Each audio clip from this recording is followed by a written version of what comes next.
Hey, Grand Readers. It's so exciting for me to have the opportunity to talk to a dear friend, an amazing, amazing celebrity chef. He's had his own TV shows, and Disney loves him, NBC loves him, everybody loves him, and I love him, and you're going to love him. So here we are at the end of the year, or maybe the beginning of the year, whenever you're having a chance to view this. And you're maybe thinking about, holidays and bringing family and friends over, from two couples to, six, eight couples. So we're going to be talking about that ever popular, now let me think before I say it, charcuterie board for entertaining. And so let me give you the background, a short version of the background. Believe me, his long version is, well, I don't have arms long enough for his credits. So Chef Gino is a native of Parma, Italy, and you'll be able to hear his darling Italian accent. Chef Gino Campagna is a cookbook author, celebrity instructor, and a brand ambassador. TV and web celebrity. During his 20 plus years in the culinary field, Chef Gino has worked with many different talents, and you're going to recognize these names. One, Rachel Ray. Yeah. Jamie Oliver. Wait, hold your breath. Michelle Obama. That's a whole nother story, Gino. I hadn't heard that one. And Jeannie Garth. He has also hosted hundreds of cooking classes and events. His TV and web credits include Paramount's The Stallone Family, VH1's Basketball Wives, which I loved. I thought that was great. And the ever heartwarming, beautiful A&E Born This Way. And that, I know today, I think, Gino, you even were working with some Down syndrome children. Or is that tomorrow? I may have my days mixed on the 5th. On the 5th, I'm doing a big event. We'll talk later. Okay, good. And then Disney's Gino Kitchen, RA1's La Prova del Cuccio? La Prova del Cuoco. Oh, thank you. La Prova del Cuoco. Junior TV's Junior Chef's Darling Show, NBC Web's Garden Party, and more. His wonderful, wonderful cookbook, which I have and use, is titled Chef Gino's Taste Test Challenge. And we'll have a link here if you want to buy that book and take a look at it yourself. But Gino, enough of the introductions. Let's begin with a little bit of information, about the excitement and popularity of the charcuterie board for entertaining. Like, what are your thoughts? What are your thoughts about how this popular culinary display became so mainstream for entertainment? Take it away. First of all, ciao, Pat. It's always so good to see you. You are a phenomenal person. I always have fun when I talk to you. So thank you for calling me up. There we go. So as you mentioned, I am from Parma. Parma is the capital of food in the universe. Prosciutto di Parma, Parmigiano Reggiano, the largest pasta manufacturer in the world is from Parma. We have a food convention every year, the largest one in Europe. We are the capital of food in the European market. So everything great in terms of food comes from Parma. But particularly, which is the things, and I love the States. There are reasons I live in Southern California. I love America and so forth. But I always miss what Parma is very famous for, which is salumi. Salumi is the Italian word for cold cuts. And we're talking about prosciutto, mortadella, culatello, coppa, pancetta. I mean, the list goes on and on. And when I got here 30 years ago, there you couldn't really find much in that department in America. But as you know, in 30 years, America went through so many food revolutions: the coffee, the bread, the olive oil, the vinegar, all of these things. And slowly but surely, I saw the rise of the charcuterie platter, the salumi, the cold cuts, but also connecting with cheeses and other stuff. And finally, I think America woke up to the beauty of sampling, of little finger food, of tasting. In Italy, they have a great new tradition. When I was there, you would go to the bar. The bar is the cafe, in the afternoon, and get an aperitif, and they will give you a couple of peanuts and chips. Now you go back to Italy, the bar, it's full of food. You pay for your drink, but you can sample a little piece of cheese, a little bit of ham, a little bit of couscous salads, and so forth. It's called l'aperitivo. It became almost like a dinner before the dinner. It's very popular. I adopted that mentality because of the interest this kind of cuisine has become, how popular it's become in America, I adopted it. And as you said, my job is not really caterer. I'm not really a chef like that. I'm more like a brand ambassador and a media personality. But if people ask me to do some catering, most of the time for fundraising or stuff like that, I love to do this large display of charcuterie, cheese, crostini, and vegetable. We're going to talk a little bit later. We're going to break it down. And people in America go crazy. They love them. I recently did an event for a synagogue, actually. They called me for a fundraiser, a small family, but they put it up, and I taught people how to make pasta. And the wife of the guy who hired me made a charcuterie plate, beautiful. And they go online, they find inspiration, you know. And so if we show some of my work later, I usually work for large groups. There's a big display, there's a cornucopia of food, but you can do it for yourself. You know, I do it all the time. You know, nothing better for me than make myself a little bit of sampler and watch some sport on TV when I'm by myself. Or as you said, the holidays are coming, and these are perfect items to do when you have a little reception. You don't have to cook a full dinner. You can fill up a table. Cooking very little. It's mostly about putting things together in a sort of a logical way, in a sort of an appetizer way. And you can do it for 2 people, 3 people, 4 people, or a crowd. Okay, well, absolutely. And so tell us, Gino, what is the best to include for a small gathering of company? Like, say maybe 2 couples. You've got 4 people. What would must be on the charcuterie board? I tell you what, the key word to me is variety. Okay, so not Okay. quantity. Quantity is determined by how many people you have, but variety makes the charcuterie board. You cannot have a charcuterie board with 1 piece of cheese and 1 salami. That's not a charcuterie board. That's a snack. Okay, you have to have a little variety. And so for me, I break it down usually with, and this is, unless you're vegetarian, cold cuts, clearly, you know, charcuterie characteristic is cold cut, cheeses, vegetable, and I love to always include, and we can talk a little bit later, spread or dips, I call them. Very easy, and I make, there's a few in my book, very easy to make spread or dips that you can then spread on bread, or use, if you don't want to eat too much bread, you can use on vegetable. So I would say 2 or 3 pieces of cheeses, 2 or 3 cold cuts, fresh vegetable, a couple of dips. Bread is, to me, sort of necessary. You know, we're going to talk about gluten-free option, but, you know, maybe clearly I make my own crackers. They're phenomenal. People love them. They're like party favorite. Grissini, breadstick, bread, focaccia. And those things you can buy. You know, you can go to the store and buy a little baguette, you slice it, put it in the oven, gets a little crunchy. That's your base for your crostini. You put some olives into a food processor with a little olive oil, basil, and a little lemon zest, and you have an olive tapenade. But you don't want to do that. There's plenty of olive tapenade you can buy at the store. What I'm saying is, I break down my charcuterie board with big blocks, cold cuts, cheese, vegetable, and crostini, and then I do fillers, olives, nuts, little stuff that I dry fruit or fresh fruit, little stuff that fill up the plate, or you know, the chopping board, whatever you're using as your base. I whatever table they give me, I fill it up. And some things are expensive. I recommend maybe investing in a good prosciutto. You asked me about cheese. I'm going to talk a little bit about Parmigiano Reggiano, because I think it's a phenomenal item and should be in every charcuterie platter. I'm going to talk about it later.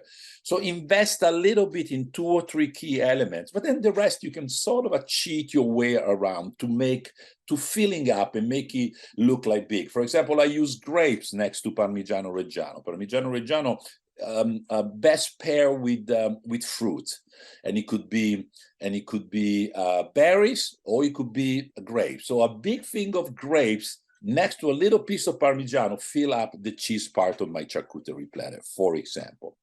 I love the fig. I like fig jam. Figs, you can find figs preserved everywhere now in every store in America. If you season, I always put fig. They look phenomenal, open up, They're so pretty. it's a great pair with prosciutto di Parma or any kind of prosciutto, any kind of, even Spanish prosciutto, Serrano. Figs are really good for that, but also for the cheese. Honey. You can put a little bit of honey. Everybody has honey at home. It never goes bad. You put it in a little ramekin with a little spoon, and once you serve your cheese, you just drizzle a little bit of honey on it. Nuts are always great, unless there's some allergy in the house. I buy cherry tomatoes all the time. People just pick them up. There's always, if I have fresh vegetable, I buy little carrots. I spend that extra money on a good olive oil. And if you have an olive oil that's very good and it's fruity, then you just have to put a little salt in the olive oil and dip your carrot, and it enhances the flavor of every fresh vegetable. At that point, you don't even have to slice the pepper. Just buy the baby carrots, the baby tomato, a celery sets you back a couple of bucks. You cut the celery and you add a canvas for dips and spread and so forth, if you don't want to use too much bread. So I think variety and curiosity should be the key words when you make your charcuterie plate. And again, invest in selected items, few, but use a lot of fillers. So Gino, you go to Pinterest or Instagram and you see all of these charcuterie boards that are designed so beautifully. And I try to make them at home and they just don't look that good. And I know they have, they spend days putting it together. And what I'm hearing from you, and correct me if I'm wrong, it's really more about the taste than the look. Two things. Okay. Here's a big secret. As you said, I work in media and I work on TV and so forth. Food looks and photograph very well. It is something about the texture and the colors. Okay, so you set yourself up, I think, for a very hard task if you want to be very precise about this kind of thing. And I don't like that method. My charcuterie board, they're from close up, very messy. I just assemble things, but it's the richness of the colors and the things. If you have 3 items on your board, it's really hard to make it look interesting. Yeah. But if you have variety of colors and textures and things and nuts and olives and little pickles and then a little ramekin with a dip and honey and so forth, then it becomes, I always say my charcuterie plates, I call them antipasto tables, are very much Instagram friendly. Take a picture from anywhere and you have one behind you, it's just the colors. I call them, almost like the Caravaggio painting, like those things that are rich. So don't stress the details. Don't think that there should be symmetry, for example. Don't think that there should be precision in it. I think people are more excited by colors, by textures, by variety. If it's a little messy, I prefer that. I encourage a little bit of messiness. Well, If you want, go ahead.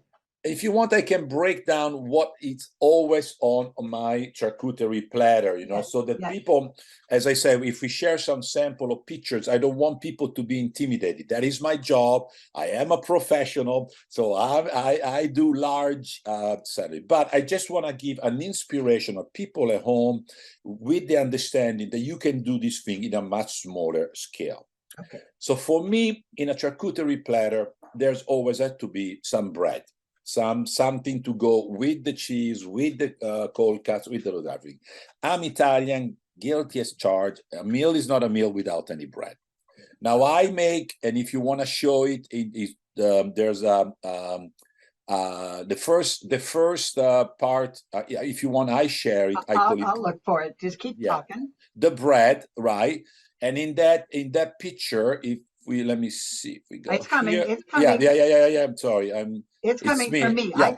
I got it. Here we go. So you can see that there are crackers. I do make my own crackers on the right.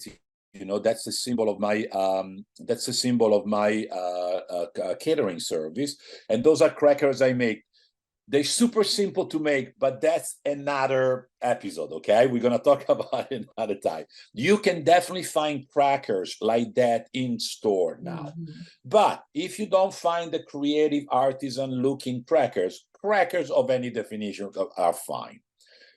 Fresh bread, I would recommend baguette. Baguette ideal size for me. Once they're sliced, you can put them in the oven for 5 minutes, 350, little bit of brush of olive oil. They're an ideal canvas for your charcuterie plate. You can put a piece of cheese on it, or you can put a vegetable, or so forth. In this case, in the picture you see, I also made breadstick, which again you can find in any store, and focaccia, which is also now available pretty much everything. That to me is the canvas that people use to create, to enjoy their charcuterie platter. I never envision somebody eating too much food without a little bread. That's because I'm Italian. So I always start by preparing my bread. Once I got my bread, then what's the next thing I put you there? Let's go scroll down a little more. There we go. Pinzimonio, I think. Before, where we go. Stop. Wherever you want to stop. Sorry, my little mouse jumped around there. Okay. Cheese. Again, cheese. There's a variety of cheese now in every supermarket. We talked about the food revolution that America has been through in the last 30 years, at least since I've been here. Now you can go to any supermarket, any market, and there'll be a variety of brie, cheddar, manchego. I mean, so many cheeses. So that is not a problem. I always, as you see in the picture, put next to cheese dry fruit, berries, nuts, honey. We talked about fig preserve, you know. All those things are great. I'm going to spend a second. If you can invest a couple of bucks more, Parmigiano Reggiano for me is a phenomenal cheese. Another episode for another time, Pat, but it is the king of all cheeses for a very good reason. It's a phenomenal cheese, still made by artisan from my hometown of Parma. It's incredible, it's full of protein. It's one of the best cheese you can find around. It's a little hard. You'll need a little knife to cut it in nuggets. You see it in the picture. I use the characteristic Parmigiano Reggiano knife there, but you need any knife will do it. And that cheese is so intense, you don't need much. It's very powerful. I also, whenever I have Parmigiano Reggiano, here's a tip. I put a little bowl with balsamic vinegar, because Parmigiano Reggiano go phenomenally if you take a little nugget and you dip it in aceto balsamico, balsamic vinegar. That's another tip. But honey is great too.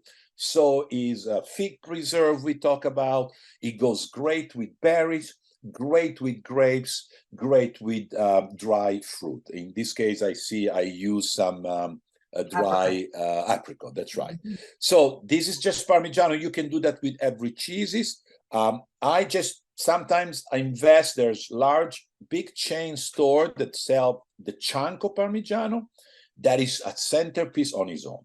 If you don't want to do Parmigiano, 2 or 3 different cheeses next to the fruit, the nuts, the honey, and so forth, and you are done with the cheese. It's a phenomenal thing.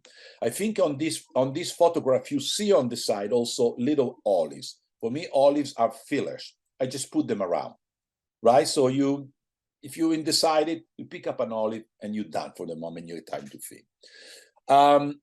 Let's see what you got next. We've got the salamis, and we also have the dips. So salumi. So this picture, yeah, there we go. Salumi. Now this is to me the center of my charcuterie board. Charcuterie, I call it salumi because that's how the charcuterie board is called in Italian. Coming from Parma, where salumi, where cold cuts are like a religion. That's a very important part of the charcuterie platter for me. So I use original prosciutto, salame, and so forth. You don't have to go that far, you know. You can still buy local produce, Salami, for example, there's some great manufacturers of salami, everywhere in America now. There, some store has a little variety. I've noticed, Pat, by the way, a lot of store now sell packages of cold cuts already thought for a charcuterie platter. Meaning inside there you find 3 different kind of cold cuts, maybe a salame, a coppa, and prosciutto. And you can buy that, open that package, and just put them on your charcuterie platter. Salami are very accessible, very friendly, nobody's scared. You can find them everywhere. You can do a lot of salami. I always recommend prosciutto. I'm from Parma, so clearly some prosciutto would be great. And then whatever you could put. I also, and I talk about it in my book, as a child, I love mortadella, which American call bologna, but the original Italian mortadella, it's a poor cousin of prosciutto because it's a cheaper kind of cold cuts. But as a child, I loved it. In my book, I talk about vividly remembering as I was a child, envisioning a world made of mortadella, trees and cars and houses. I loved it so much. Now, is that on what's on the right in the cube? On the right, yes. Okay. If you go to an Italian deli and they have mortadella, the way I serve it is I get 1 thick slice and I cube it. Got it. I think and it's easier. What's on the left? Is that prosciutto? That's hand-cut prosciutto. Okay. And then cut prosciutto. But you don't have to hand-cut it. You can find it already sliced and so forth. Yeah. So these are my cold cut. And always on these, I don't mess around too much. I'm not French with cold cuts. I keep them the way they are in a way. Maybe a little mustard. I know American love a little Dijon mustard with the cold cuts. How do you call those little cucumbers? Not chorritos, right? Is that what they call? Those little pickles, like? Yes, the little pickles one. You can put some of those. One thing that they have in Italy, which is still not found much, I don't use it much myself, is giardiniera or pickled vegetable, like little mushroom or little onions, that they're being preserved in vinegar on oil. People don't use them that much. I think we're behind, but if you find some little pickled onion, by all means, put them next to your charcuterie platter. So what part of where on the platter should it be? I think the chorritos and the onions and the Dijon mustard should be next to the cold cuts. The cold cuts, yes. Okay. All right, so we have to watch the time. Okay. One more, like must have, are you talking about maybe the dips? What do you want? Yeah, let's talk about the vegetable, because the dips, I think we're going to have to go into some sort of a cooking direction. Like this, if we do the dips, I think we've been giving your viewer a series of ideas without cooking anything so far. We haven't cooked yet, while the dips require a little bit of preparation. Okay. Fresh vegetable. First of all, if you're lucky enough, if you can, farmers market makes all the difference. And the reason is you don't have to do much to vegetable if they are good, if they're in season, if they're flavorful. You just serve them as they are and everybody's happy.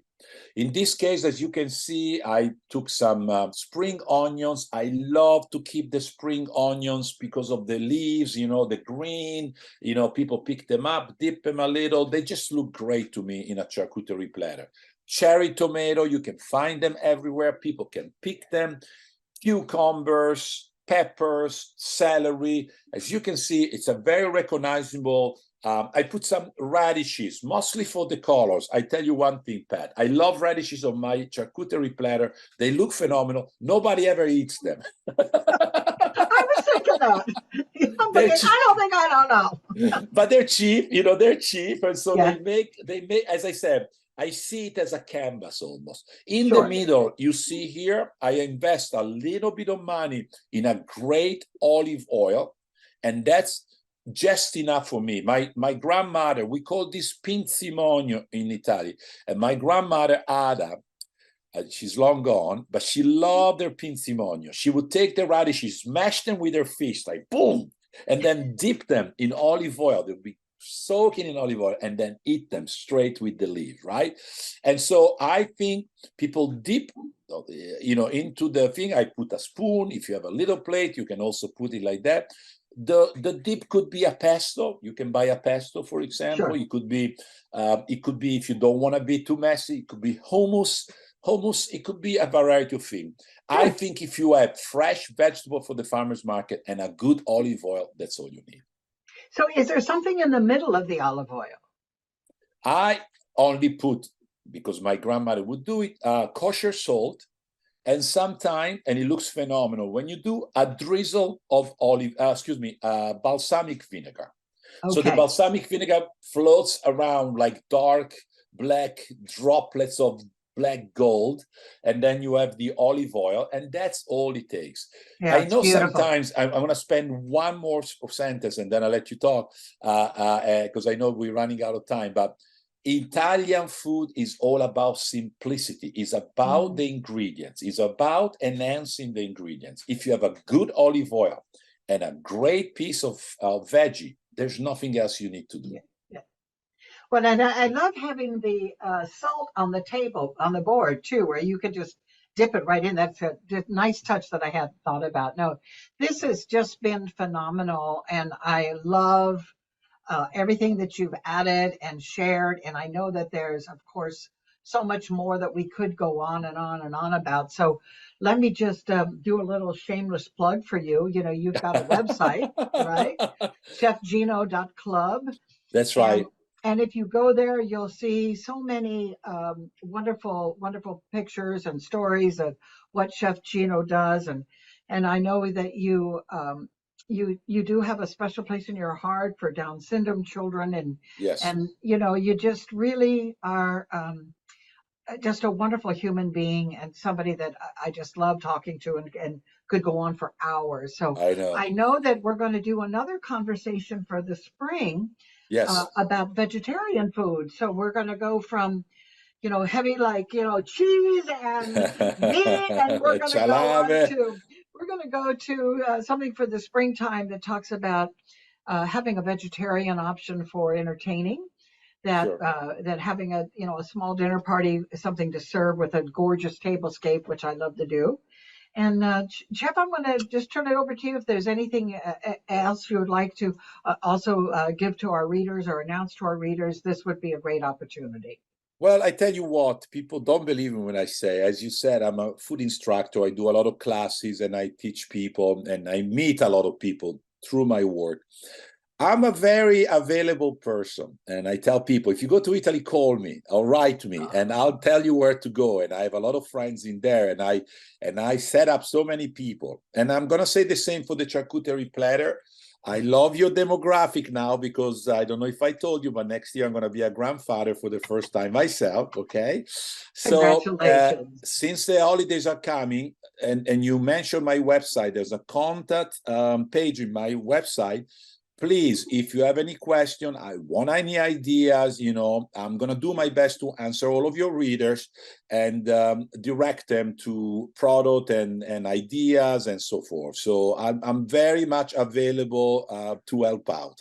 That makes me very happy, and I'm sure they will be happy as well. Well, God bless you, and wonderful, wonderful Christmas and holiday wishes to you and your family. And so excited that you'll be a grandfather. It's so much. It's just, I have 4 grandchildren and one great granddaughter, and I just love spending time with them. And I'm fortunate that I do get to spend a lot of time with them. So thank you again, Gino. Your time is precious, and you are just a lovely, lovely man, and I'm so blessed to know you. So thank you. Pat, you are the best, and anytime you want to call, I'm here for you.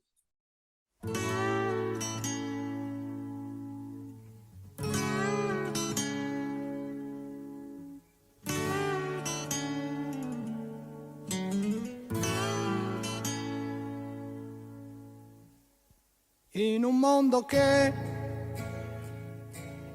non ci vuole più, il mio canto libero sei tu, e l'immensità si apre intorno a noi al di là del limite degli occhi tuoi.